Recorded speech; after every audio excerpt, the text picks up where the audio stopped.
අද direct politics වැඩසටහනට එකතු වෙන්නේ පෙරටුගාමී සමාජවාදී පක්ෂයේ අධ්‍යාපන ලේකම් පුබුදු ජයගොඩ. අයිබෝන් පුබුදු. අයිබෝන්. ඔබේ පක්ෂයේ නම පෙරටුගාමී සමාජවාදී පක්ෂය. සමාජවාදය තමයි ඔබේ පක්ෂයේ අරමුණ. සමාජවාදය කියලා කියන්නේ ඔබේ පක්ෂයට අනුව මොකක්ද? ඇත්තටම අපි නිකන් සරල උදාහරණයක් ගත්තොත් මේ දවස්වල මේ තියෙන උදාහරණයකින් දැන් පහුගිය දවස්වල අපි ගත්තොත් ගෙවල් වල ගෑස් සිලින්ඩර් පිපුරුවා. ඒතර ගෑස් සිලින්ඩර් පිපිරීම සම්බන්ධයෙන් ඒක ගැන මොරටු විශ්වවිද්‍යාලයේ පර්යේෂණ කණ්ඩායමක් විසින් කරපු පර්යේෂණයකදී අන්තිමට එළිදරව් වෙලා තියෙන්නේ ගෑස් වල සංයුතිය වෙනස් වෙච්ච නිසා තමයි මේක පුපුරලා තියෙන්නේ. ඉතින් ගෑස් වල ප්‍රොපේන් සහ බියුටේන් තියෙන. ඒතර ප්‍රොපේන් වැඩි කරලා බියුටේන් අඩු කරලා. දැන් ප්‍රොපේන් ඉක්මනින් දහනය වෙනවා. ඒකට ඇයි ඒගොල්ලෝ සංයුතිය වෙනස් කළේ? ඒගොල්ලෝ සංයුතිය වෙනස් කරන්න හේතුව තමයි ඉක්මනින් දහනය වෙන සුළු වායුවේ ප්‍රතිශතය වැඩි කරාට පස්සේ ගෑස් එක ඉක්මනට ඉවර වෙනවා. ගෑස් එක ඉක්මනට ඉවර වෙන්න සමාගමට ලාභ ලැබෙනවා. හැබැයි ඒකෙන් මේ ගෑස් පුපුරලා අනතුරු සිදුවීමේ සම්භාවිතාවය ඉහළ යනවා. එතකොට දැන් ඒගොල්ලෝ කල්පනා කරේ ගෑස් වල අරමුණ මොකද්ද? ගෑස් නිෂ්පාදනයේ අරමුණ මොකද්ද කිව්වොත් අපි මේ ජීවත් වෙන සමාජයේදී ගෑස් නිෂ්පාදනයේ අරමුණ තමයි සමාගම් වලට ලාභ ඉපීම. ධනය ඉපීම. ඒ නිසා තමයි මේකට ධනවාදී කියලා කියන්නේ. නමුත් අපි සමාජවාදී කියලා අදහස් කරන්නේ මෙහෙම එකක්. ඒ කියන්නේ ගෑස් නිෂ්පාදනයේ අරමුණ සමාගම් වල ප්‍රාග්ධන අරමුණ ධනෝත්පාදන අරමුණු වෙනුවට අපිට උයන එක ලේසි කරන එක හරියි. මොකද සමාජමය අරමුණක් වුණාට පස්සේ ගෑස් නිෂ්පාදනයේ අරමුණ ඒක විසින් මේ වෙච්ච විනාශයන් යම් ප්‍රමාණයකට වළක්ව ගන්න පුළුවන්. ඒකට ඒ වගේ එකට අපි කියනවා සමාජවාදී කියලා. ඒකට ඒක සමාජය වෙනුවෙන් සමාජමය අවශ්‍යතාව වෙනුවෙන් පෙනී ඉන්න සමාජ ක්‍රමයක්. ඒකේ ආර්ථිකය සැලසුම් වෙන්නේ සමාජමය අවශ්‍යතාව වෙනුවෙන්. සමාජය කියලා මම මේ කියද්දි මිනිසු කියන අදහස විතරක් නෙවෙයි මම කියන්නේ. සතා සිව්පාව ගහකොළ පරිසරයේ මේ මිහිතලයත් ඇතුළුව මිනිසුන්ගේ සංස්කෘතිය ඒ සියල්ලත් සහිතව මිනිසුන්ගේ ශරීර සෞඛ්‍ය මේ ඔක්කොම ගැන හිතමින් කරන ගෙන යන ආර්ථික වැඩපිළිවෙලක් කියන්නේ කොහොම එකක්ද කියලා. ඒ කියන්නේ දැන් ඇත්තටම අපි දැන් ආර්ථිකය කියන්නේ මොකද්ද කියලා ගත්තොත් සරලව ගත්තොත් ආර්ථිකය කියන්නේ ඉතින් අපි තුන් වේල කාලා ඉන්න ඕනේ මේ මොකක් හරි ගියක් දොරක් හදාගෙන ඉන්න ඕනේ ඇඳුමක් හදා ගන්න ඕනේ ওই ටිකනේ. ඒ ටික කරන එක වෙනුවෙන් අපි කරගෙන තියෙන විනාශය දන්නකො අපි මුළු පරිසරය සම්පූර්ණ විනාශ කරලා. අපේ සංස්කෘතියේ තිබුණු බොහෝ දේවල් අපි විනාශ කරගෙන අපේ ශරීර සෞඛ්‍යය අපි විනාශ කරගෙන අපිට දැන් බෝනවන රෝගවල සිට වසංගත රෝග දක්වා සියල්ලම ඇවිල්ලා තියෙනවා. එතකොට අපිට අපේ විවේකය, විනෝදාස්වාදය, සමාජ ඇසුර, පවුලේ ඇත් එක්ක ඉන්න වෙලාවල් මේව ඔක්කොම අපි විනාශ කරගෙන. ඒව මුකුත් නැහැ.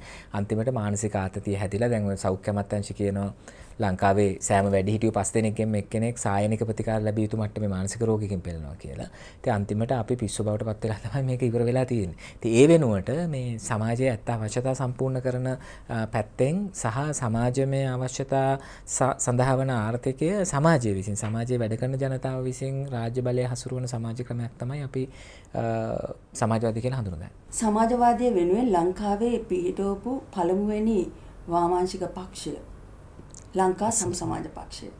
එතකොට ලංකා සම සමාජ පක්ෂය කියලා කියනකොට සම සමාජ කියලා කියනකොටම හැඟෙනවා සියලු දෙනාට සමාන සමාජයක් කියන එක. දැන් ඔබේ අර්ථ ගැන්වීම් අනුවත් යම් ආකාරයකට මේ සමාන සමාජයක් කියන එක අර්ථ ගැන්වෙනවා මේ හැම කෙනාටම යම්කිසි විදිහකට සමානව ජීවත් වීමේ සමාජයක් කියන එක. මගේ ප්‍රශ්නය පුබුදු මොකක්ද සමානත්වය කියන්නේ? කොහොමද සමානත්වය බිහි කරන්නේ? ඇත්තට මේකේ සමානත්වය කියනටත් වඩා දැන් ප්‍රංශ විප්ලවයේදී භාවිතා වුණේ සමානාත්මතාවය කියන එකනේ. දැන් පස්සේ කාලෙකත් ඔය සමාජවාදීන් ඉස්සරහට ගෙනිච්ච සමානාත්මතාවය කියන අදහස. ඒක සමානාත්මතාවය කියද්දී සමාන අවස්ථා වගේ එකක්. සමාන ප්‍රවේශ අවස්ථා, සමාන අවස්ථා. එහෙම නැතු සියල්ල සමාන වීම නෙවෙයි. අපි දැන් ඇත්තට මෙහෙම සමාන කරනකොට අසමානතාවයක් ඇති වෙන්නත් පුළුවන්. අපි දැන් උදාහරණයක් වශයෙන් හිතන්න දැන් මට හුරුවත වමත. මම වමහුරු කෙනෙක්. මම හිතන්නේ ජනගහනයේ පොඩි ප්‍රතිශතයක් තමයි ඉන්නේ වමත හුරු අය. වැඩිපුර ඉන්නේ දකුණත හුරු අය. එතකොට අපි දැන් සමාන වෙන්නේ සියලු දෙනාට සමානයි කියලා අර අපි විශ්වවිද්‍යාලවලදී පාවිච්චි කරන පුටුව තියනවානේ අර ලියන්න මේ පෑඩ් එකත් සහිත මේසේ. ඒකේ දකුණු අතෙන් ලියන අයට තමයි පුටුව හදලා තියෙන්නේ. එතකොට සාමාන්‍ය අපි හිතන්නේ විශ්වවිද්‍යාලයක තීරණය කරා කියලා හැමෝම සමාන වෙන්න ඕනේ. හැමෝටම දකුණු අතින් ලියන පෑඩ් එක සහිත මේසයක් හදනවා කියලා පුටුවක් හදනවා කියලා තීරණය කරොත් ඇත්තටම එතන අසමානතාවය බැලු බැලමට පුටුවලදී සමානයි. නමුත් අසමානතාවයක් වෙනවා අනිත් අයට හම්බෙන අවස්ථාව වමතින් ලියන කෙනාට හම්බෙන්නේ නැහැ. එතකොට මේ කියන්නේ සමානාත්මතාවය. එතකොට අපි හිතන්න ස්ත්‍රී පුරුෂ වෙනස්කම් තියෙනවා. එතකොට ඒක ඇතුලේදී ස්ත්‍රීන් සඳහා අපි උදාහරණ හිතන්නේ ප්‍රසූත නිවාඩු. දැන් කම්කරු අයිතීන් වලදී ප්‍රසූත නිවාඩුව කියලා කියන්නේ කාට හරි තර්ක කරන්න බෑනේ. මේකෙන් සමානකම නැති වෙනවා. පිරිමින්ට නැති විශේෂ නිවාඩුවක් ස්ත්‍රීන්ට හම්බ වෙනවා. එතකොට ප්‍රසූත නිවාඩුව කියන එක සමානතාවය නෙමෙයි ඇති කරන්නේ, සමානාත්මතාවය තමයි ඇති කරන්නේ. විශේෂ අවස්ථාවක්, විශේෂ අවශ්‍යතාවයක් සඳහා විශේෂතා සලකනවා. එතකොට අපි ඇත්තටම සමානාත්මතාවය කියලා තමයි අදහස් කරන්නේ සමාජවාදයේදී. සමානයි කියන එක නෙමෙයි. අපි හිතන්නේ සමාන කරනවා නෙමෙයි කරන්න ඕනේ. අවස්ථා පිළිගැනීම ඒව සමාන කරන්නේ කොහොමද? මම මේ ප්‍රශ්නය පොඩ්ඩක් නිශ්චිත කරන්නම් පොදු. ඒ කියන්නේ සමාන මිනිස්සුන්ගේ ජීවන පැවැත්මට සමානව යම් යම් දේවල් දෙන්නේ කොහොමද? ඒ කියන්නේ අපි කියමු මේ සමාන සමාජයක්, සමාජවාදය කියන එක උදා කරන නම් දැන් නිවාස එක හා සමානව දෙන්න, වාහන එක හා සමානව, ගෘහ භාණ්ඩ එක හා සමානව. එහෙම නැත්නම් අපි කියමු තවදුරටත් කියනව නම් දියුණුවයි සම්මත, දියුණු වඩාත් දියුණු සියලුම දේවල් හැම කෙනාටම භුක්ති විඳින්න දෙන්න. ඒක කරන්නේ කොහොමද? ඇත්තටම ඒකම නෙමෙයි. ඒ කියන්නේ ඔබ කියද්දී අවශ්‍යතා කියලා කියද්දී ඒ අවශ්‍යතා කියන එක හරිම මේ විවාදාත්මකයි. විවාදාත්මක වෙන සමහර දේවල් ඇත්තටම අපේ අවශ්‍යතාවද. දැන් ඔබ කියපු උදාහරණෙම හිතන්නකෝ, වාහන පිළිබඳ උදාහරණ. කියන්නේ අපි හැම කෙනාටම වාහනයක් තිබිය යුතුද? අවශ්‍යද ඒක? ඒක දැන් අපි හිතන්නේ දැන් මෑතකදී මම දැක්ක අර සමීක්ෂණයක කතාවක් තිබුණා උදේ 7 ඉඳලා 10 වෙනකල් තියෙන පැය තුනේදී ලක්ෂ 3ක්ද කොහොද වාහන මේ බත්තර මුල්ල හන්දිය පහු කරනවා කියලා. එතකොට වෙන්නේ ඕනේ දැන් අපි හැමෝම වාහනයක් අරගෙන. අපි හැමෝම වාහනයක් අරගෙන වාහන ටික ඔක්කොම පාරට දාලා. විශාල වශයෙන් පොසිල ඉන්ධන දහනය කරනවා. පරිසරෙත් විනාශ වෙනවා. ඊට පස්සේ වාහන ඔක්කොම පාරට දාලා පාරේ ඉඩ නැති නිසා අපිට යන්නත් බෑ. දැන් සාමාන්‍ය ඔබ දැකලා තියෙනවද දන්නේ ඔෆිස් අවස උදේ වැඩට යන අය දැන් අපේ නෝනා වුණත් එහෙමයි. ඒගොල්ලෝ කරන්නේ සෙත් සිරිපාය ගාවේදී බස් එකෙන් බහිනවා. බැහැලා පයින් ඇවිදගෙන යනවා ඇතුල් කොට්ට හන්දියේ තියෙන මේ බස් හෝල්ඩ් එකට. ගිහිල්ලා එතනින් බස් එක නගිනවා. ඒ පයින් යනකොටත් අර බස් එක අතන තියෙනවා. එතකොට පිරිමි අය මම දැකලා තියෙනවා රාජගිරියට එනකල් පයින් යනවා. එතකොට දැන් ඔබ හිතන්න ඕන දැන් අපි මුලින් පයින් ගියා. ඊට පස්සේ අස්ස කරත්ත ගොන් කරත්ත පාවිච්චි කරා. ඔහොම ගිහිල්ලා ඊට පස්සේ වාහන හොයාගත්තා. ඊට පස්සේ වේගෙන් යන වාහන හොයාගත්තා. ඊට පස්සේ දැන් ඊටාම වේගෙන් යන වාහන හොයාගෙන ඒ ටික ඔක්කොම පාරේ නවත්තලා ආයෙ පයින් යනවා. රාජගිරියට එක. එතකොට දැන් මේක විගඩමක් නේ. ඇත්තටම අවශ්‍ය කරන්නේ හැමෝටම වාහනේ දෙන එකද? නැතිනම් සියලු අයගේ ප්‍රවාහන අවශ්‍යතාවය සම්පූර්ණ කරන්න පුළුවන් විදිහේ ක්‍රමයක් හදන්න. එතෙන්දී තමයි අපි පොදු ප්‍රවාහනය වගේ එකක් දිනු කළ යුතුයි කියලා හිතන්නේ. නමුත් එතකොට පෞද්ගලික වාහන නැති වේද කියන ප්‍රශ්නේ එනවනේ. නැවත මේ ප්‍රශ්න කරන්නේ මේ සමානතාවය නෙවෙයි, නැවතත් අසමානතාවය ඇති වෙන්නේ බොහෝ දුරට ඉඩකඩ තියෙනව නේද මේ වගේ සමාජ ක්‍රමයකිනු. ඔව්, එතන ප්‍රශ්නේ තියෙන්නේ මේක. ඒ කියන්නේ මෙතන ආකල්ප මේ පැත්තෙත් තියෙනවනේ දෙයක්. ඒ කියන්නේ Tamanට වාහනය, දැන් වාහනය කියන එක ඇත්තටම ප්‍රවාහන අවශ්‍යතා සඳහාද භාවිතා වෙන්නේ. නැත්තම් Tamanගේ తত্ত্বය, තරාතිරම, අභිමානය, පෞරුෂය පෙන්වන්නද වාහනේ පාවිච්චි වෙන්නේ. දැන් මේ තියෙන අපි දැන් මේ ධනවාදී සමාජ ක්‍රමයේදී ගත්තට පස්සේ අපේ අනන්‍යතාව අපිට අහිමි වෙලා නැති. අපේ අනන්‍යතාව අහිමි වෙලා විශේෂයෙන් ශ්‍රමිකයාගේ.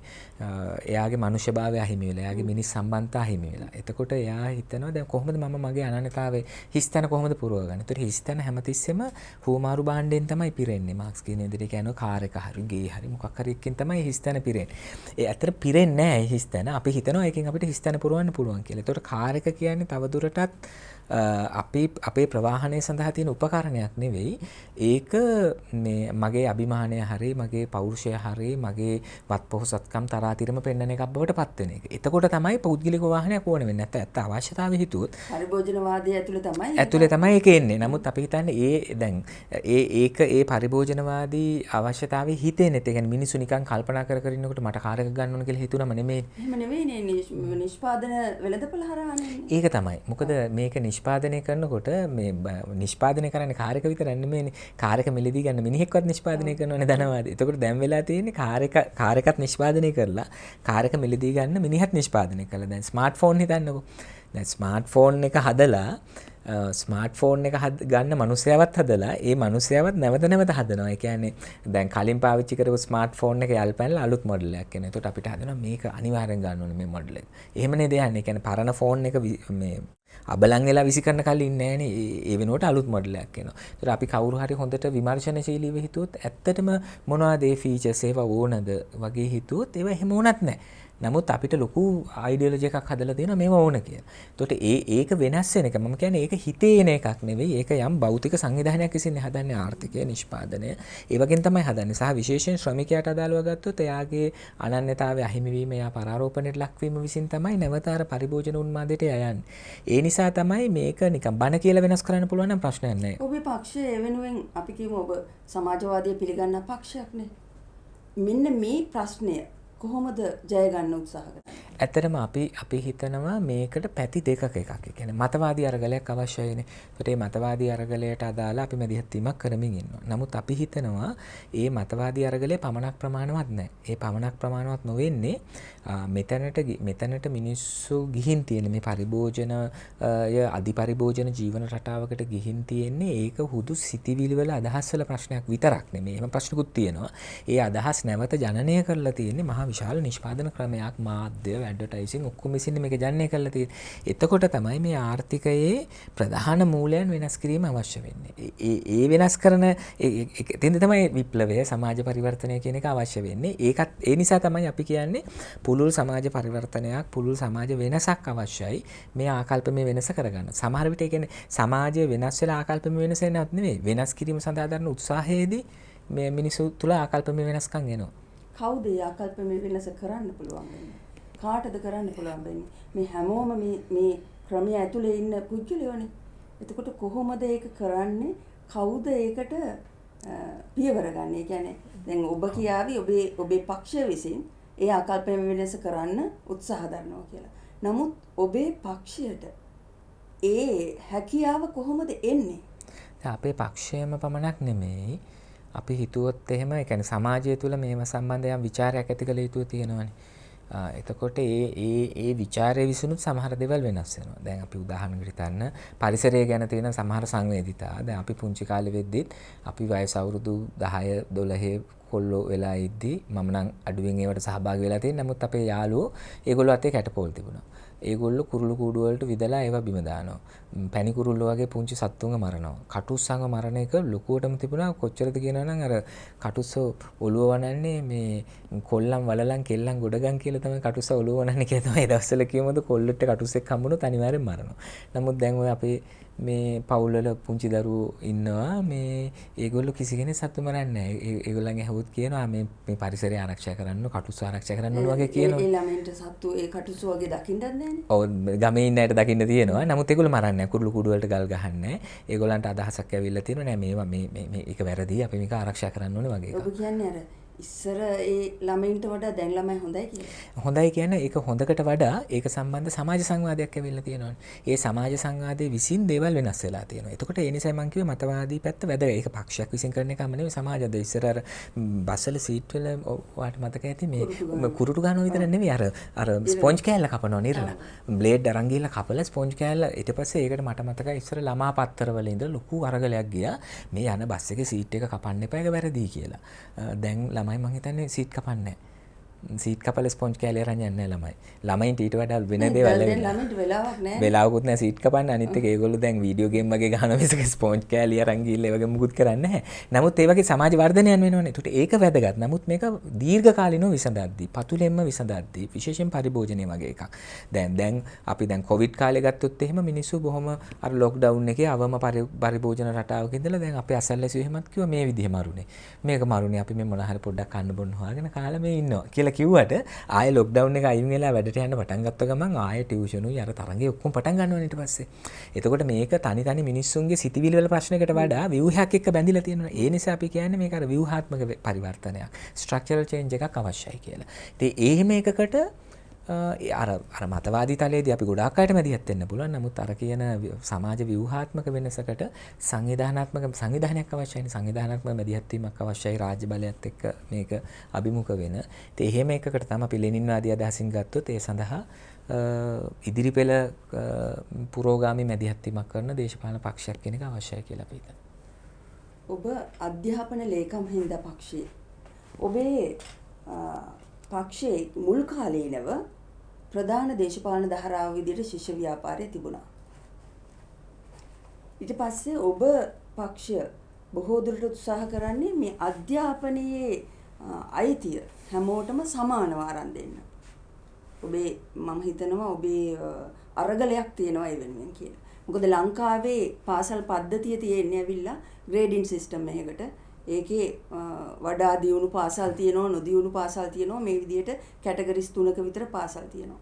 නමුත් ඔබේ පක්ෂයේ යෝජනාව වෙන්නේ සියලු දෙනාටම දියුණු පාසල් වල අධ්‍යාපනය ලැබීමට අවස්ථාවක් උදා කළ යුතුයි කියලා. ඒක එහෙම කියනවට වඩා නිවැරදි. ඒ කියන්නේ දැන් හිතන්න ලංකාවේ දල වශයෙන් 30000ක විතර ගුරු හිඟයක් තියෙනවා. එතකොට ඒ ගුරු හිඟය කියලා කිව්වට මුළු රට පුරා සමාකාර ගුරු හිඟයක් නෙවෙයි තියෙන්නේ. ඔය විශේෂයෙන් ජාතික පාසල් වගේ නම් කරලා තියෙන පාසල් 100ක විතර ප්‍රමාණයක ගුරුවරු අතිරික්තෙකුත් ඉන්නවා.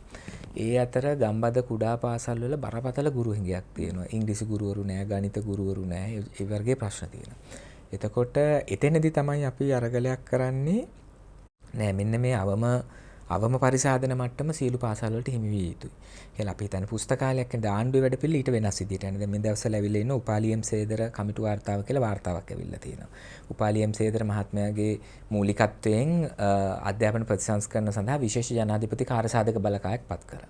ඒ වාර්තාව ඕනද මේ ඊයේ පෙරේද ඇවිල්ලා තියෙනවා. දැන් ඒ වාර්තාවේ තියෙන විදිහට ඒගොල්ලෝ කියන්නේ පෝෂක පාසල් ක්‍රමයක් කියලා. ඒගොල්ලෝ කියන්නේ හැම ප්‍රාදේශීය ලේකම් කොට්ටාශයකටම එක ඉස්කෝලයකට රජය ප්‍රතිපාදන දෙනවා.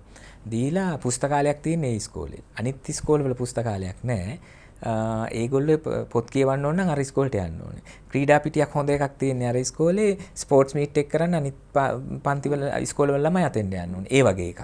එතකොට රජය ඒක කියන විදිහට පාසල් 10ක වගකීම රජය පාසල් 10000ක් තියෙනවා.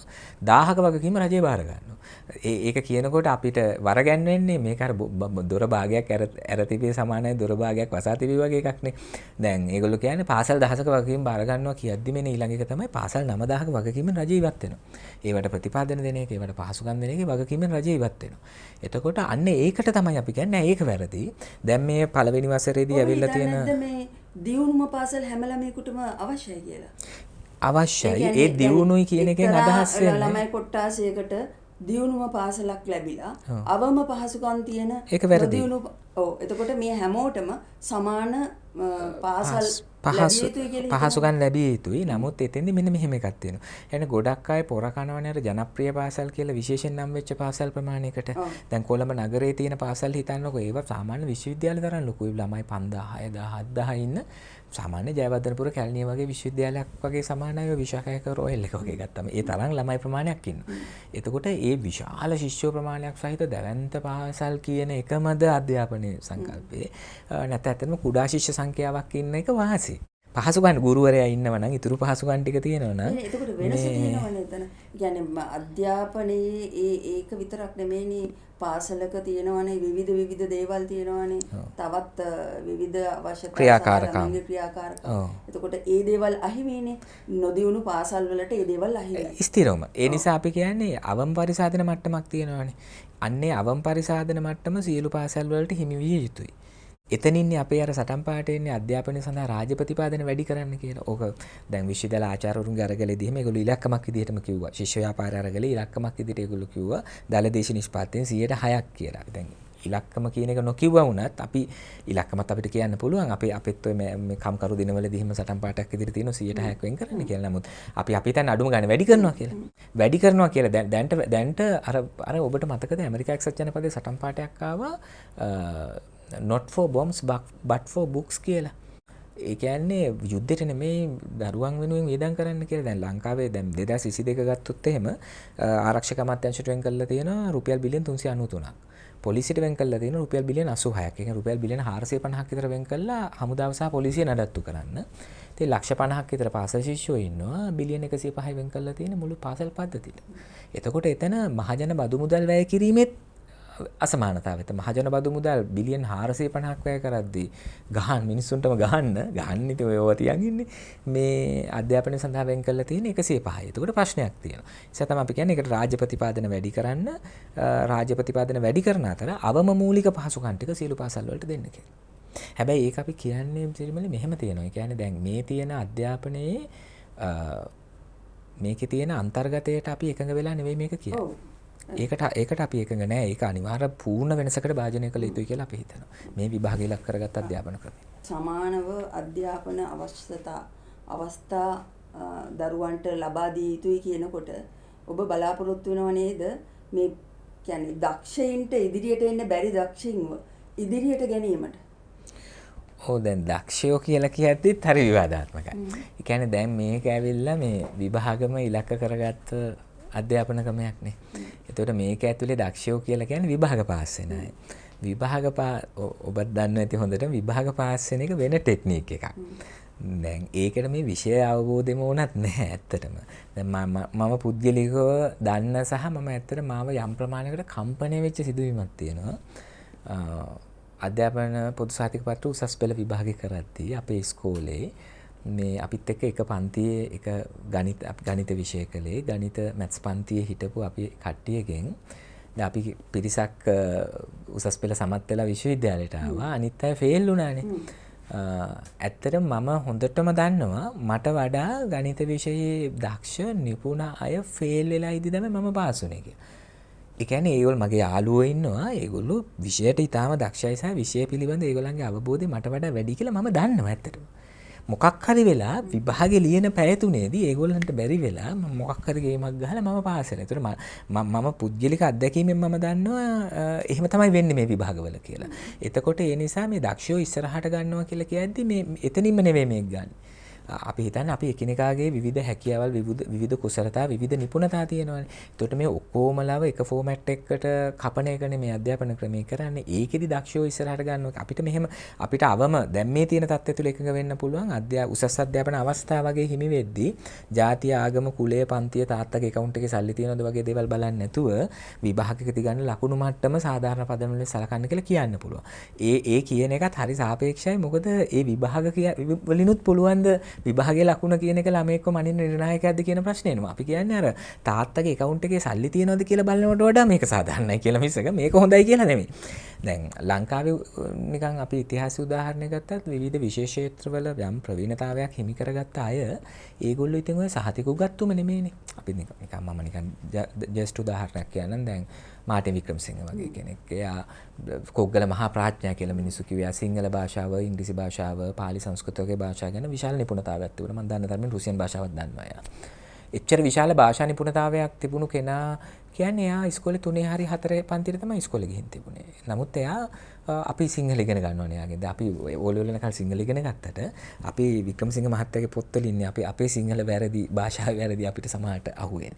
ඊට පස්සේ අපි හිතන්නේ දැන් මම විශේෂ ඉගෙන ගත්ත ක්ෂේත්‍රයේ ඉංජිනේරු ක්ෂේත්‍රය ගත්තොත් ලංකාවේ විශිෂ්ට ළමයා විදියට කවුරුත් සලකනෝනේ ආචාර්ය කුලසිංහ. එතකොට එයා ගත්තට පස්සේ මේ ඔය පෙරසවි කොන්ක්‍රීට් හොයාගත්තා. විවිධ නම සොයා ගැනීම කරා. ඉතින් එයා උසස් පෙළ අසමත්. උසස් පෙළ අසමත් ඊට පස්සේ උසස් පෙළ සමත් වෙන්න බැරි වෙලා ටෙක් එකට ගිහිල්ලා ටෙක් එකේ NCT කරලා එහෙම තමයි එයා ක්‍රමානුකූලව මේ ක්ෂේත්‍රයට ආවේ. නමුත් එයා ලෝකෙම ඉංජිනේරු ක්ෂේත්‍රයේ දැවැන්ත වෙනස්කම් කරා. දැවැන්ත ඒවා කියන්නේ පෙරසවි කොන්ක්‍රීට් ඊට පස්සේ අර කියන්නේ පාරවල් වලට දාන කොන්ක්‍රීට් මිශ්‍රණේ. දැන් ලෝකේ පළවෙනි කොන්ක්‍රීට් පාරලුනේ අර ඉඟුරු කඩේ හන්දියේ ඉඳලා වරහයට තියෙන පාර. ඒ මිශ්‍රණය එයා හොයාගත්තා. ඊට පස්සේ අර විශ්වකර්ම වැඩක් කියලා කියනෝනේ අර කැලණි පාලම උඩ වාහන යමින් තිබීදී යටින් පාලම ගලවලා ආය හයි කරා කියලා රිපෙයාර් එකේ. ඔය එතකොට දැන් ඒ කියන්නේ ඒ විෂය නිපුණෙක්නේ. එතකොට ඒ විෂය නිපුණතාවය කියන එක සහතික වලින් මනින එක අන්තිම අසාර්ථකයි. අසාධාරණයි. දැන් කලා ක්ෂේත්‍රයේදී උනත් දැන්ට ලංකාවේ ඉන්න දක්ෂ ගායකයෝ සංගීතඥයෝ නළු නිළියෝ වගේ ගත්තම ඒගොල්ලෝ මේ සෞන්දර්ය විශ්වවිද්‍යාලයේ උපාධි ගත්තයි නෙවෙයි නේද? දැන් අපි හිතන්න ලංකාවේ දර්ශනයට අදාළ හරි එහෙම ක්ෂේත්‍රයක් කියන්නකෝ. එතකොට දේශපාලන මේ පැත්ත කියන්නකෝ. ඒ වගේදී නිපුණතාව පෙන්නලා තියෙන මිනිස්සු සාහිත්‍ය උගත්තු නෙමෙයි. ඉතින් ඇත්තටම අර ගොඩක් අය කියනෝනේ පාර්ලිමේන්තුවට උගත්තු යවුවා නම් හරි කියලා. ඔය උගත්තු කියලා කියන්නේ සහතික උගත්තුනේ. දැන් පාර්ලිමේන්තුවේ තියෙන ප්‍රශ්නේ ඒකේ ඉන්න අයට විභාග සහතික නැති එක කියලා මම නම් හිතන්නේ නැහැ. ඇත්තට මෙතන තියෙන ප්‍රශ්න තමයි ඒගොල්ලන්ගේ දේශපාලන වැඩපිළිවෙල ප්‍රතිගාමී ජනතා විරෝධී දේශපාලන වැඩපිළිවෙල. ප්‍රශ්නේ ඒගොල්ලෝ O level පාස්ද A level පාස්ද නෙමෙයි. ඒකෙන් මනින්නත් බෑ. මොකද අපි දන්නවා අපිත් එක්ක එකට හිටපු යාළුවන්ගේ අපිට වඩා ගොඩක් මේ දක්ෂ අය ඒවා ෆේල් වෙලා මේ අපි පාස් වෙලා ඉන්නේ. අපි පාස් වෙලා ඉන්න එකෙන් අදහස් වෙනවා අපි මේ විෂයන් දන්නවා කියලා. මට ඔබට සාතික කරලා කියන්න පුළුවන් මම මේ විෂයන් හරියට දන්නේ නැහැ කියලා. නමුත් මම හොඳ ලකුණු ගත්තා විභාගෙ. අපි දැක්ක පබුදුව මේ ලෙනින් විසින් ආරම්භ කරපු සෝවියට් සමාජවාදය සුණු විසුණු වෙලා ගිය හැටි. ඇයි එහෙම වුනේ? ඒක ඇත්තටම ටිකක් දීර්ඝව කතා කරන්න ඕනේ ලොකු කතාවක්නේ. මේ නමුත් අපි කෙටියෙන් හිතුවොත් එහෙම සමාජවාදය පිළිබඳ අපේක්ෂා තිබුණානේ. මේක ගොඩනගන විදිය ගැන අපේක්ෂා තිබුණා. නමුත් ලෝකයේ වෙනකොට අත්දැකීමක් තිබුණේ නැහැ. ඒක පළමු අත්දැකීම. කලින් පැරිස් කොමියුනියාව තමයි. නමුත් ඒකේ සමාජවාදී ගොඩනැගීමේ අත්දැකීමක් නැහැ. මේක පළමු අත්දැකීම. එතකොට දැන් සාමාන්‍යයෙන් පොදුවේ වාමාංශිකව අතර පිළිගැනෙනවා ලෙනින්ගෙන් පස්සේ විශේෂයෙන් ජෝසප් ස්ටාලින්ගේ නැගීමත් සමග විශාල පීලිපැනීමක් සිද්ධ වුණා. මුළු කොමියුනිස්ට් ව්‍යාපාරයම යන්න තිබුණු පාරෙන් පීලිපැනලා වෙන පාරකට ගියා කියලා. ඒ නිසාම 1930 ගණන් වෙද්දිමත් සෝවියට් දේශයේ සමාජවාදී බිඳ වැටලා තිබ්බේ කියලා තමයි වාමාංශිකයන් අතර විශේෂයෙන් ට්‍රොස්කිවාදීන් අතර වගේ විවේචනය තිබුණේ.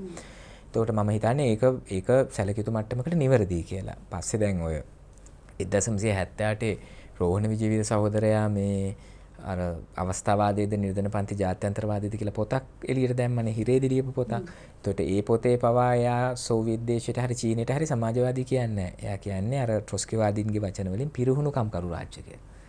ඒ කියන්නේ 78 වෙද්දිත් එහෙම කතාවක් තිබුණා. එතකොට ඊටත් කලින් 930 ගණන් වෙද්දිත් මේ කතාව තිබුණා ට්‍රොස්කිලා හැම එද්දි. මෙහෙම මේ ඔක්කොම හොඳට යමින් තිබුණා. ස්ටාලින් කියලා ද්‍රෝහියෙක් කඩම් පැනලා ඔක්කොම අවුල් කරා වගේකුත් නෙවෙයි මේ. ඒකට අදාළ භෞතික තත්ත්වයන් සැලකියුතු ප්‍රමාණ සිවිල් යුද්ධයට මුහුණ දෙන්න ඒගොල්ලෝ යුද කොමියුනිස්ට්වාදය කියලා එකක් ගෙනාවා. යුද්ධය ඉවර වුණාට පස්සෙත් ඒකෙන්ම යන්න සිද්ධ වුණා. රුසියාව ඇතුලේ ඊටාම විශාල පසුගාමීත්වයක් තිබුණා. වැඩ කරන පන්තියට රාජ්‍ය බලය හසුරවන්න දෙනවා කියලා කිව්වට වැඩ කරන පන්තියේ හිටියේ ඊටාම නොදියුණු තැනක ඒකට රාජ්‍ය බලය හසුරවන්න බෑ. ඒත් රාජ්‍ය බලය හසුරවන වැඩේ අතට යනවා පක්ෂයේ යම් න්‍යායකයෝ ක්‍රියාධරයෝ අතට. එතකොට ඒගොල්ලෝ විශේෂ එතකොට තම වටේ අනිත් සමාජයේ ඉක්මවල විශේෂ වරදාන භුක්ති විඳින වරප්‍රසාද භුක්ති විඳින කොටසක් බවට ඉහළට එස වෙනවා. එතකොට මෙන්න මේ වගේ ප්‍රශ්න ගොඩක් තිබුණා. එතකොට ඇත්තටම වමේ ව්‍යාපාරයේ ඇතුළෙම ලොකු සංවාදිකුත් තියෙනවානේ. මේ රුසියානු විප්ලවයේ ආරම්භය තුලමත් කෙටිලා තිබ්බද නළල කෙටුවා වගේ මේ කියන පීලිපැනීම කියලා. ඉතින් ඒ ඔක්කොම ගැන මොකද ලොකු විවාදයක් ගියා. ඒ කියන්නේ පක්ෂයක බදු විය යුතුද විප්ලවයක බදු විය යුතුද කියන එක ලෙනින් සහ රෝසා ලක්සම්බර්ග් අතර විශාල විවාද තිබුණා. පස්සේ ස්ටාලින් සහ ට්‍රොස්කි අතර විශාල විවාද තිබුණා. හැමදාම මේක ඇතුලේ මේ සංවාදය තිබුණානේ. එතකොට මේ බිඳ වැටීම් වෙච්ච සංකීර්ණ හේතු තිබියදීම 1930 දශකයේ වෙද්දිමත් සෝවියට් දේශයේ සැලකියුතු මට්ටමකින් සමාජවාදී කියන පාරෙන් එහාට පැනලා තිබුණේ. මොකද ඒගොල්ලෝ සමාජ සංවර්ධනය සමානයි ආර්ථික සංවර්ධනය කියලා සරල සූත්‍රයක් හදාගෙන තිබුණා. නිසා ආර්ථික සංවර්ධනය කියලා බොහොම මේ වේගවත් ඉතුරු සියලු සාධක නොසලකන වැඩපිළිවෙලක ඒගොල්ලෝ ඉස්සරහට ගියා. අද චීනයට වෙලා තියෙන්නේ. චීනයේ ආර්ථික බලවතෙල් ලෙස නැගිටිනවා. නමුත් නැගිටිද්දී මොනතරම් දේවල් විනාශ කරගෙන තියෙනවද කියනවා. චීනයේ ෂැන්හයි කියන්නේ අද දූෂිතම වායුව පැත්තෙන් දූෂිතම නගරය වෙලා තියෙනවා. විශාල පරිසර විනාශයක් කරගෙන. චීන ජනතාවගේ ජීවිත සංස්කෘතිය ඒවා විනාශ කරගෙන. අවසානයේදී ලෝකේ දැවැන්ත බිලියනපතියෝ හදලා චීනේ. ඒ කියන්නේ නිෂ්පාදනයේ වර්ධනයේ එක තැනකින් එහාට යන්න බෑ. සූරා කෑම නැවත ස්ථාපිත නොකර පරිසරය විශාල වශයෙන් විනාශ නොකර. නිෂ්පාදනයේ විශාල වශයෙන් වර්ධනය කරන්න ගියාට පස්සේ ඒකට වෙනවා. ඒ නිසා තමයි ඇත්තටම ඔය ලෙනින්ගේ කාලේ හැම වර නවාර්ථික වැඩපිළිවෙලෙද්දී සාකච්ඡාවකුත් තිබුණා. රයිට් නිෂ්පාදනය වර්ධනය කරන්නේ කොහොමද? නවත්තන්නේ කොතනින්ද? වර්ධනයේ සීමාව මොකක්ද කියලා. ඔබට මතක නම් ඉස්සර 80 ගණන් වල මේ මාර්ග පරිවර්තනයක් විදිහට වර්ධනයේ සීමා කියලා පොතක් ආවා. ඒකේ හරියට ඒක ඔය සෝවියට් කට්ටියම තමයි ඒක හැදුවේ. ඒ අදහස. ඒ කියන්නේ මේ වර්ධනය කියලා ඔය ආර්ථික වර්ධනය කියලා එහෙම යන්නේ නැහැ. මේක නවත්තන තැනක් තියෙනවා කියලා මූලික අවශ්‍යතාව සපුරද්දී නවත්තන්න. මොකද එක තැනකින් එහාට අපිට යන්න ගිය ගමන් විශාල විනාශයන් කරගන්න වෙනවා කියලා. ඉතින් ඒවා ඔක්කොම මම හිතන්නේ ඒ සංවාද යට ගිහිල්ලා යම් අර ආඥාදායකත්වයක් වගේ එකක් බිහි වෙච්ච එක මේකේ ලොකු ප්‍රශ්නයක් වෙනවා. ඔබේ පක්ෂයේ සමාජවාදය සෝවියට් සමාජවාදයෙන් වෙනස් වෙන්නේ කොහොමද? ඇත්තටම අපි අතීත සමාජවාදී කතාවක් නෙවෙයිනේ මේ කියන්නේ. දැන් පහුගිය දවස්වල 43 සේනාංකයේ අර උත්සවයක් තිබුණා ඒගොල්ලන් අර ප්‍රකාශනයක් එළිදා කරන සමුළුවක්. එතකොට ඒකෙදී අපි දැක්කා මේ අනුරුද්ධපදීප් අපේ මිතුරෙක් අනුරුද්ධපදීප් කර්ණසූරිය ඔහුගේ කතාවේදී ඔහු සමාජවාදය අවලංගුයි කියලා කියනවා.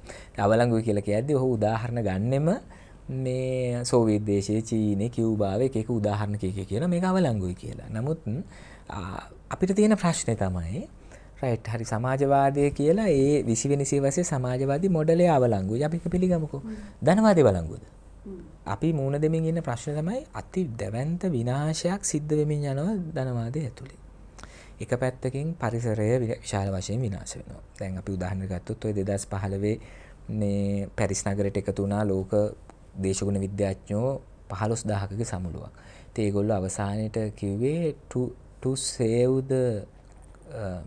save the earth we must change the capitalism කියලා. එතකොට ඒගොල්ලෝ අන්තිමට නිකුත් කරපු රෙසොලූෂන් එකේ තියෙන එහෙම කියන්නේ ධනවාදයේ තවදුරටත් මේ විදිහටම ඉස්සරහට ගියොත් මේ විදිහටම හරිතාගාර වායු නිකුත් කරොත් තව අවුරුදු 100ක් ඇතුළත පෘථිවි උෂ්ණත්වය මිනිස් ශරීරයට අවුරුදු 3 දෙන තත්ත්වයට එනවා කියලා. එතකොට අපිට තියෙන විකල්ප මොනවද? අපිට එක්කෝ සෝවියට් දේශයට වැරදුනා කිය ඉන්න පුළුවන්. චීනේ මෙහෙමයි කිය ඉන්න පුළුවන්. නමුත් අපිට තියෙන විකල්ප මොකද්ද?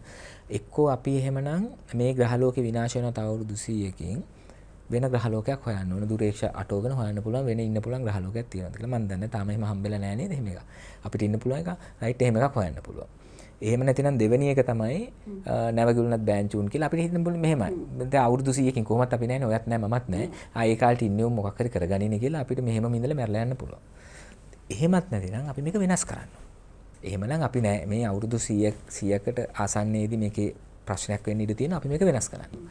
එතනින් තමයි අපිට සමාජවාදී කතාව වෙන්නේ. දැන් මේ දවස්වල රුසියන් හමුදා ගිහිල්ලා යුක්‍රේනය ආක්‍රමණය කරලා තියෙනවා. නේටෝව යුක්‍රේනය තමන්ගේ අවියක් කරගන්න දරපු උත්සාහය ඇතුලේ තමයි මේක ආවේ. දැන් රුසියාව දේශ සීමාවේ න්‍යෂ්ටිකාවි ස්ථානගත කරලා තියෙනවා. ඒක කරන්න රුසියාව පෙළඹුණේ හැබැයි නේටෝ එක උත්සාහ කරා යුක්‍රේනයේ නේටෝ සමාජිකත්වයේ අරගෙන යුක්‍රේනය ඇතුලේ රුසියාව ඉලක්ක කළා න්‍යෂ්ටිකාවි යටවල්. එතකොට දැන් න්‍යෂ්ටික යුද්ධයක් කියන එක මේ දැන් හෙට ඕන වෙලාවක වෙන්න පුළුවන් මට්ටමට ඇවිල්ලා. ඒ ඇමරිකාවේ තියෙනවා අර ඩූම්ස්ඩේ ක්ලොක් කියලා එකක්. ලෝක විනාශයේ ඔරලෝසුව. හැම අවුරුද්දෙම ජනවාරි මාසේ ඒගොල්ලෝ කියනවා මේක මෙහෙම තියෙන. ඒ කියන්නේ රෑ 12ට න්‍යෂ්ටික විනාශයකින් පෘථිවිය විනාශ වෙනවා කියලා බලලා දැන් වෙලාව කීයද කියලා හදන එක. ඔබ දන්නවද? ඕක පටන් ගත්තේ හිරෝෂිමා නාගසාකි න්‍යෂ්ටික බෝම්බ පුපුරපු වෙලාවේ තමයි ඔය ඩූම්ස්ඩේ ක්ලොක් එක පටන් ගත්තේ. හැමදාම ඉතින් වෙලාව තිබුණේ 11යි 10යි 11යි 20 වගේ වෙලාවල් තමයි තිබුණේ.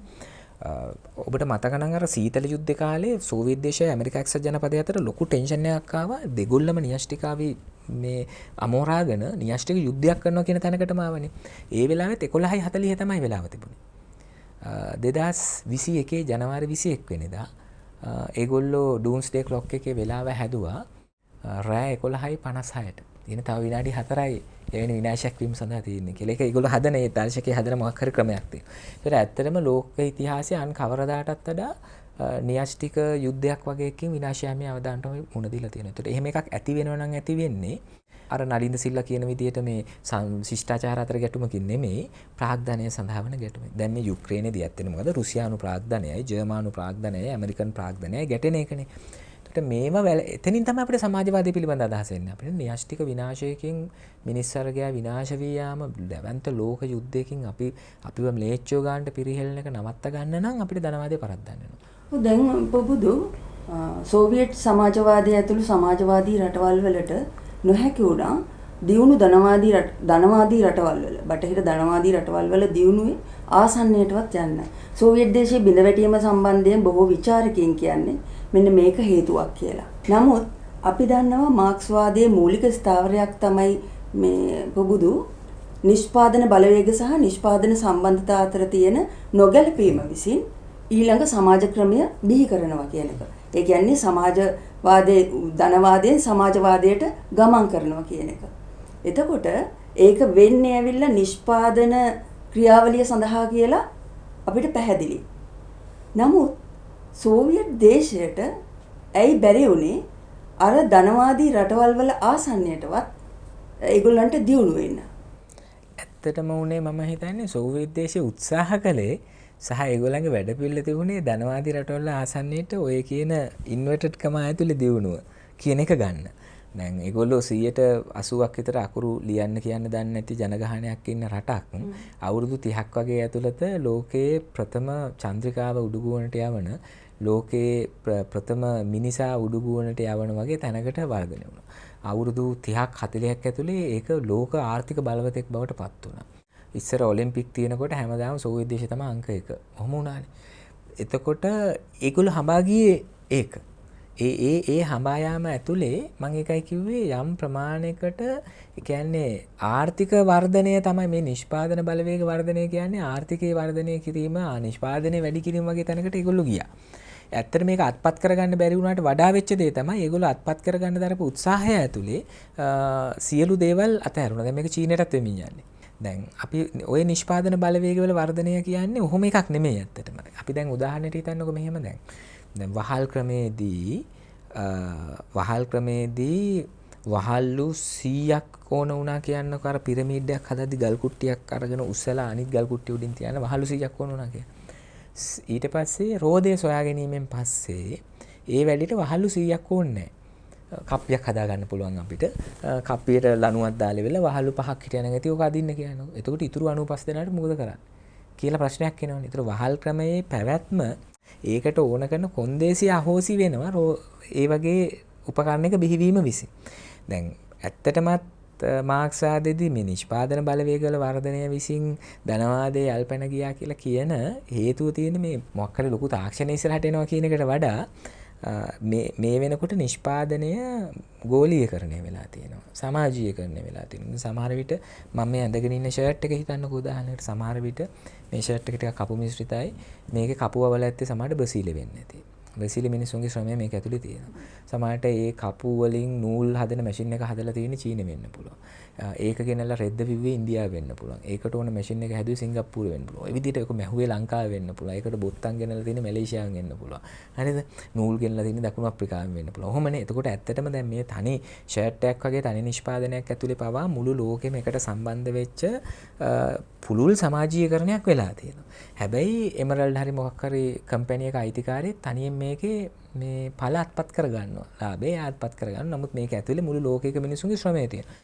එතකොට ඉදිරියේදී බිහි වෙන සමාජ ක්‍රමය අර සූරාකෑම විරහිත සහ සාමූහික සමාජ ක්‍රමයක් කියන එක උපකල්පනය වෙන්නේ එතනින්. මිසක මේ දැන් මේ මීටත් වඩා ලොකු ස්මාර්ට්ෆෝන් එකක් එනවා වගේ තැනකින් නෙමෙයි. මීටත් වඩා සුකෝබ්බෝගේ කාර් එකක් එනවා වගේ කියන තැනකින් නෙමෙයි.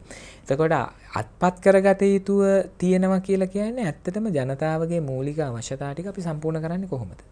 ඒ මූලික අවශ්‍යතා සම්පූර්ණ කරද්දී සෝවියට් දේශයට ඔබ කියපු විදිහම වැරදිච්ච තැන් තියෙනවා. දැන් උදාහරණයක් විදිහට ඕන් සෞන්දර්යමය සාධක එච්චර හිතුවේ නෑ. ඉස්සර කාර් එනකොට සෝවියට් කාර් එක එනවා තනි. ඒක මෙහෙමයි. ඒක තෙල් පාවිච්චි වෙන්නේ අඩුවෙන්.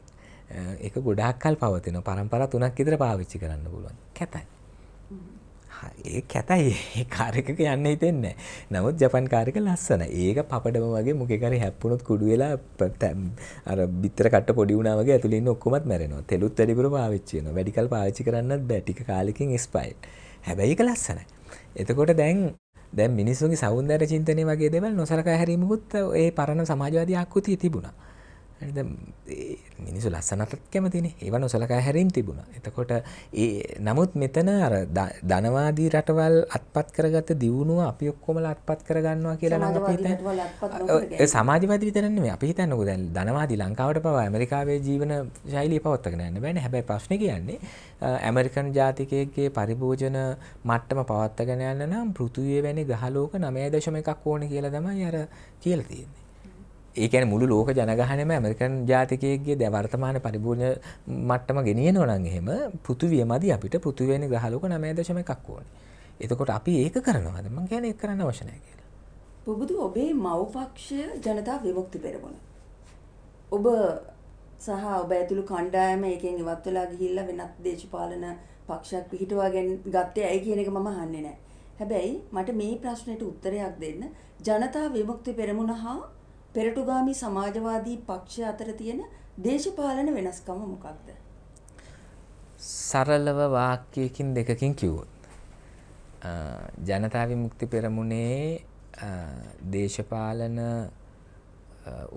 වැඩපිළිවෙල තියෙන්නේ මැතිවරණයකදී මේ තියෙන ආයතන තියෙනනේ මේ ප්‍රාදේශීය සභා, නගර සභා, පළාත් සභා, පාර්ලිමේන්තු වැනි ඒ ආයතනවල නියෝජනය වැඩි කර ගැනීමක් හරහා ආණ්ඩු බලය ගන්න පුළුවන්ද කියන තැනින් තමයි ඒගොල්ලන්ගේ දේශපාලන වැඩපිළිවෙල තියෙන්නේ.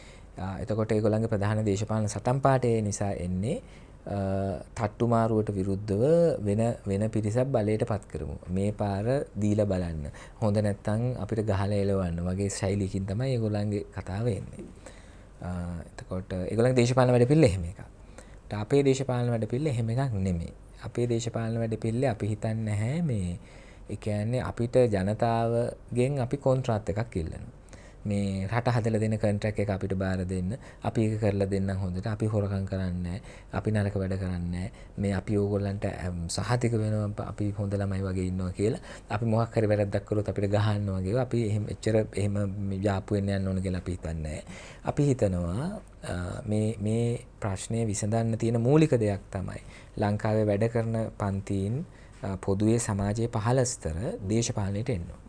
දේශපාලන වශයෙන් සක්‍රිය වෙන්න ඕන. එතකොට අපි කල්පනා කරන්නේ කොහොමද මේ අයව දේශපාලන වශයෙන් සක්‍රිය කරන්නේ? කොහොමද මේ බලවේග දේශපාලන වේදිකාව අත්පත් කරගන්නේ?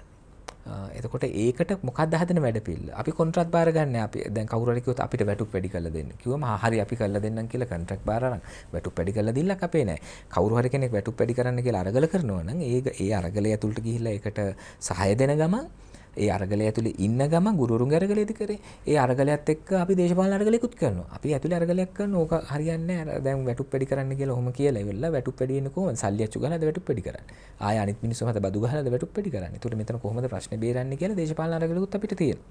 එතකොට ඒ නිසා අපේ දේශපාලන වැඩපිළිවෙල වෙනස්. මේකේ දේශපාලන වැඩපිළිවෙල දෙකක්. ඉතින් ඒ දේශපාලන වැඩපිළිවෙල දෙක අතර මේ අනවශ්‍ය සතුරුභාවයක් හදාගන්න අවශ්‍යත් නැහැ. නමුත් මේක දෙකක්. නමුත් සමහර තැන්වලදී අපිට පුළුවන් වෙයි නිශ්චිත අවස්ථාවල අපි හිතන රටේ යම් ප්‍රජාතාන්ත්‍රික අයිතියක් අහෝසි වෙන්න යන වෙලාවක වටින මහජන දේපලක් විකිනෙන්න යන වෙලාවක සමාජ ආරක්ෂණ සේවාවක් අප්පාදු වෙන වෙලාවක ජනතාවට එරෙහි දැවැන්ත ප්‍රහාරයක් එල්ල වෙන වෙලාවක තනියම අපිට ඒ ප්‍රශ්නය අභිබවන්න බැරි නම් වඩා සමාන අදහස් සහිත හැමෝම එකට එකතු වෙලා ඒකට මූණ දෙනවා කියන අදහසින් ජනතා විමුක්ති පෙරමුණත් එක්ක යම් එක්සත් ක්‍රියාමාර්ගවලට යන්න අපේ අකමැත්තක් නැහැ. අපි එකඟයි. අපි වාර ගන්නවා ඒකට උත්සාහ කරා. නමුත් ජනතා විමුක්ති පෙරමුණ එකට එකඟ නැහැ වගේ එකක් තමයි දැන්ට පේන්න තියෙන්නේ. ඒත් ඒගොල්ලෝ හිතනවා ඇති මේ යම් තනි බලයක් ගොඩනගන එක වඩා වැදගත් කියලා හිතනවා ඇති. අපිට ඊට වඩා වෙනස් අදහසක් තියෙනවා. නමුත් තනි බලයක් ගොඩනගිය යුතුයි කියලා ඒගොල්ලෝ හිතන එකත් අපිට තේරෙනවා. අපිට එකම ප්‍රශ්නේ තියෙන්නේ අර ඒගොල්ලෝ එක මැතිවරණයකින් ගොඩනගිය හැකි කියලා හිතලා ඒකට අදාළ මතයක් හදමින් ගිහිල්ලා අන්තිමට වෙන්නේ ඇත්තටම මැතිවරණ ප්‍රතිඵල එනකොට මේ ඒක ඒගොල්ලන්ටම දරා ගන්න බැරි මට්ටමකට එනවා. මැතිවරණයක් කියලා කියන්නේ මිනිස්සු මේ තමන්ගේ දේශපාලන මතයයි මැතිවරණවල ඡන්දය පාවිච්චි කරන විදිහයි අතරත් ලංකාවේ පරතරයක් තියෙනවා. ඉතින් ඒ පරතර පියවන්න තියෙන ක්‍රමය කියලාත් අපි හිතන්නේ ජනතාව දේශපාලනයට කැඳවන පුළුල් මහජන ව්‍යාපාරයක් ගොඩනගන එක. අපි මේ මාර්තු අවසානයේ එවැනි මහජන ව්‍යාපාරයක ආරම්භක පියවර ගන්න හිතාගෙන ඉන්නවා. ඒ සඳහා දැනට අපි අපේ පක්ෂයේ නොවන විවිධ පිරිස් සමග විවිධ සංවිධාන සමග කතා කරමින් යනවා. ඉතින් අපි හිතනවා දැන් මේ වෙලාව කියලා කියන්නේ ජනතාව දේශපාලන වශයෙන් සක්‍රිය වෙන්න පුළුවන්. ඒකට ඕන කරන හොඳ පදනමක් හැදිච්ච වෙලාවක්. ඒ කියන්නේ ඒකට ඕන කරන උදව් ටික ඔක්කොම ආණ්ඩුව කරලා දෙනවා. ඒ නිසා මේ වෙලාවේ මම හිතනවා අපි මහන්සි වෙලා පුළුල් මහජන ව්‍යාපාරයක් හදා ගන්න ඕන කියලා. ඒ මහජන ව්‍යාපාරය ඒකට ඉස්සරහා කෙටි කාලන ඉදිරි ඡන්දකදී කවුරු බලයටපත් වුණත් ඒ බලයටපත් වෙන කෙනාව දනගස්සන්න පුළුවන් කේබල් කරන බලයක් හදා ගන්න පුළුවන්. දෙවෙනි එක ඒව විතරක් කර ඉඳලා වැඩක් නැහැ. මේක අර අපි කියපු පරිවර්තනය කරගන්න ඕනේ. ඒ පරිවර්තනය කරන්න පුළුවන් බලවේගයේ විදිහටත් මේ මහජන ව්‍යාපාරය මේ ශක්තියක් ලෙස වර්ධනය කරන්න ඕන කියලා අපි හිතනවා. අද වැඩසටහනේ අවසන් ප්‍රශ්නය ඔබෙන් අහන. ජවිපේ හිතවාදීන් බරපතල විදිහට පෙරටුගාමී සමාජවාදී පක්ෂයට චෝදනාවක් ගේනවා. ඔබේ පක්ෂය බැසිල් රාජපක්ෂගෙන් මුදල් ගන්නවා කියලා. මේක බරපතල චෝදනාවක්. මේ චෝදනාව ගැන ඔබ මොකද කියන්නේ? ඇත්තටම කාලෙන් කාලට එක චෝදනා එන්නේ. මුල්ම කාලේ අපි 2010 අවුරුද්දේ 2011 අවුරුද්දේ අපේ ඛණ්ඩනය වෙලාවේ මේ වගේ ආපු හැම සම්මුඛ සාකච්ඡාවකදීම අපෙන් ඇහුවේ LTT එකෙන් සල්ලි හම්බ වෙනව නේද කියලා. ඊට පස්සේ ආවා මේ අල් කයිඩා IS වගේ සල්ලි හම්බ වෙනවා නේද කියලා. ඊට පස්සේ එක කාලයක් ආවා ඔය 2013 14 කාලේ ඔය මහින්ද රාජපක්ෂගේ ජාතිවාදී වැඩපිළිවෙලට විරුද්ධව අපි පෙනී දිද්දියාව NGOs වලින් සල්ලි හම්බ වෙනවා නේද කියලා. මේ ජවිපෙනේ මේ චෝදනාව කරන්නේ. ඔය ඒගොල්ලොත් කරනවා එක එක අය කරනවා. එතකොට දැන් අහනවා දැනුත් නෙමෙයි ටිකක් කලින් දැන් අහන්නේ නැහැ ඒක. කලින් ඇහුවා බැසිල් රාජපක්ෂගෙන් සල්ලි ගන්නව නේද කියලා. සමහරට අපි යම් ආණ්ඩු විරෝධී වැඩපිළිවෙලක් වගේ ටිකක් ඉස්සෙන කාලේට අහනවා UMPෙන් සල්ලි හම්බ වෙනව නේද කියලා. ওই විදිහට ඉතින් අහනවා. ඉතින් ඇත්තටම ගත්තොත් මෙහෙම ඉතින් එහෙම සල්ලි වලට දේශපාලනය කරනවා නම් එහෙම මේ දේශපාලනය නොකර වෙන තෝරගන්න දේශපාලන මාවක් තියෙනවා. සල්ලි හොයන්න ලංකාවේ තියෙන හොඳ ක්‍රමයක් තමයි දේශපාලනය. හැබැයි සල්ලි හොයන්න තව ක්‍රමයක් තියෙනවනේ. සල්ලි හොයන එක නම් අවශ්‍ය වෙන්නේ ඒකට දේශපාලනයට මෙන්න ඕනේ නැහැ. සහ මේ වගේ පක්ෂ කියන්නේ අපි දැන් පාර්ලිමේන්තු මන්ත්‍රී දුරත් නැහැ අපිට. අපි එහෙම එකක් ගැන ලොකුවට වද වෙන්නෙත් නැහැ. එතකොට දැන් එහෙම අපිට ලොකුවට ඡන්දත් නැහැ. දැන් පහුගිය ඡන්ද අපි ඡන්ද 15000 වගේ ඉක්මවල ගිහිල්ලත් නැහැ කවදාවත්. එහෙම තියෙද්දි දැන් මේ රට පුරා මේ සාමාන්‍ය දහසකට ආසන්න මිනිස්සු ප්‍රමාණයක් පූර්ණ කාලීනව තමන්ගේ ජීවිතේ දේශපාලනයට වෙන් කරලා වැඩ කරනවා. එතකොට ඇයි එහෙම කරන්නේ? එහෙම කරන්නේ ඒගොල්ලන්ට ජීවත් වීම සඳහා බැසිල් රාජපක්ෂ සල්ලි දෙන නිසා කියලා හිතන එක මම හිතන්නේ. අපේ දේශපාලන විරුද්ධවාදීෙක් වුණත් එහෙම හිතුවොත් මම හිතනවා අපිව වරද්දන්න බැරි වෙයි කියලා. ඒගොල්ලෝ හොයාගන්න ඕනේ. ඒ කියන්නේ අපි මේ සල්ලි වලට දේශපාලනය කරනවා කියලා හිතුවොත් අපිව වරද්දන්න බෑ. ජනතා විමුක්ති පෙරමුණ සොයාගත යුතුයි මං හිතන්නේ මේ අනුරාගය ඇවිල්ලා තියෙන කොතනින්ද කියලා. දැන් මේ ඡන්ද 10000ක් හම්බෙද්දිත් මේ මිනිස්සු රස්සාවක් මුකුත් නොකර මේ දේශපාලනය කියලා එකක් මේ කර ඉන්නේ දිගින් දිගටම මැතිවරණ වලදීම ජනතාව ප්‍රතික්ෂේප කරද්දිත් නෑ අපි ජනතාව වෙනුවෙන් දේශපාලනය කරන්න කියලා කියන්නේ ඒ ධෛර්යය අනුරාගය කොහෙන්ද ඇවිල්ලා තියෙන්නේ? ඒක පිස්සු නිසාද ඇවිල්ලා තියෙන්නේ නැත්නම් වෙන අවබෝධකින්ද ඇවිල්ලා තියෙන්නේ මෝඩකමටද ඇවිල්ලා තියෙන්නේ වගේ එකක් හරියට විශ්ලේෂණය කරගෙන මම හිතන්නේ ඒකට තමයි යන්න ඕනේ. සමහරට දැන් මම දැක්ක ඊ පෙරේදා අර ලාල්කන් සහෝදරය කියලා තියෙනවා පෙරටුගාමි සමාජ විපක්ෂ කියන්නේ ද්‍රෝහීන් කියලා. එතකොට මම හිතන්නේ මේ අපි ද්‍රෝහීන් කියලා කියද්දි කවුරුත් එක පිළිගන්නේ නැහැ. ඒ වගේ විවේචන තේරුමක් නැහැ. මොකද අපි මේ මහජන අරගල වලට හරි මොනවටත් ද්‍රෝහිකම් කළා නෑනේ. සමහරට අපි ලාල්කන් සහෝදරය ඇවිල්ලා කිව්වන උන්ට පිස්සු කියලා වගේ කිව්වනම් කොටසක් ඔය මැද පන්තියේම කොටසක් ඒක පිළිගන්නේ ඉඳී තියෙනවා. ඕ පිස්සු වගේ ගතියක් තියෙනවා තමයි කියලා.